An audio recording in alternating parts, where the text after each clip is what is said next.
À l'origine du sexisme, il y a la définition de l'existence des femmes au seul prisme de leur corps.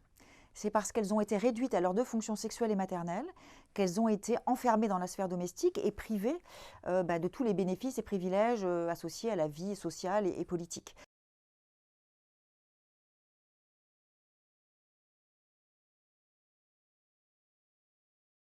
Le sexisme, c'est le fait de subir des discriminations et ou des violences en raison de son sexe, de son genre ou de sa sexualité.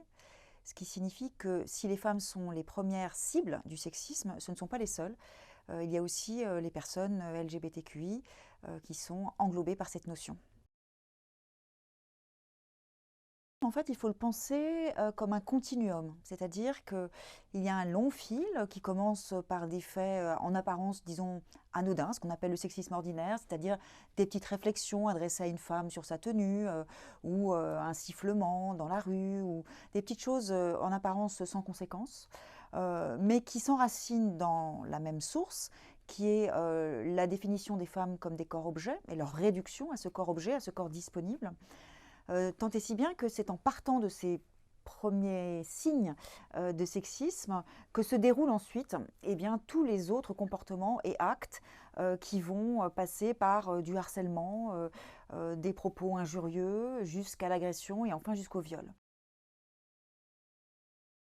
À l'origine du sexisme, il y a la définition de l'existence des femmes au seul prisme de leur corps.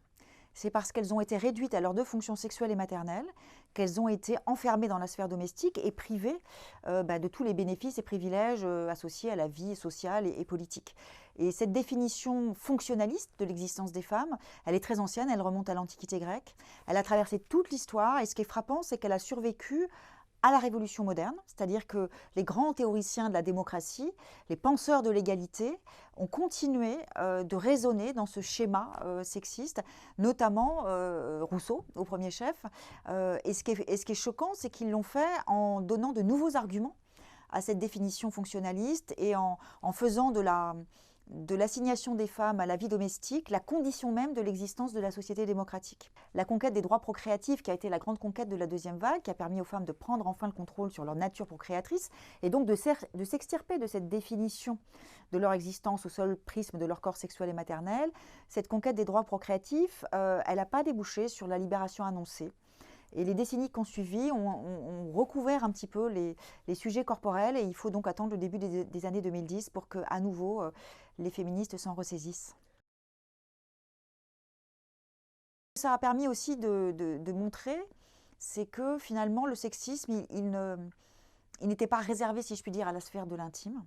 Alors évidemment, c'est le premier lieu du sexisme et des violences sexuelles, mais au-delà de la sphère intime, de la vie de couple et de la vie de famille, ce qui s'est mis au jour, c'est que le sexisme se déployait dans tous les domaines, notamment dans tous les domaines professionnels, et on a vu, j'allais dire un par un presque, tous les champs professionnels s'ouvrir à cette problématique grâce à la mobilisation des féministes qui ont décliné le hashtag MeToo en toute une série de hashtags, MeToo politique, MeToo théâtre aujourd'hui, etc.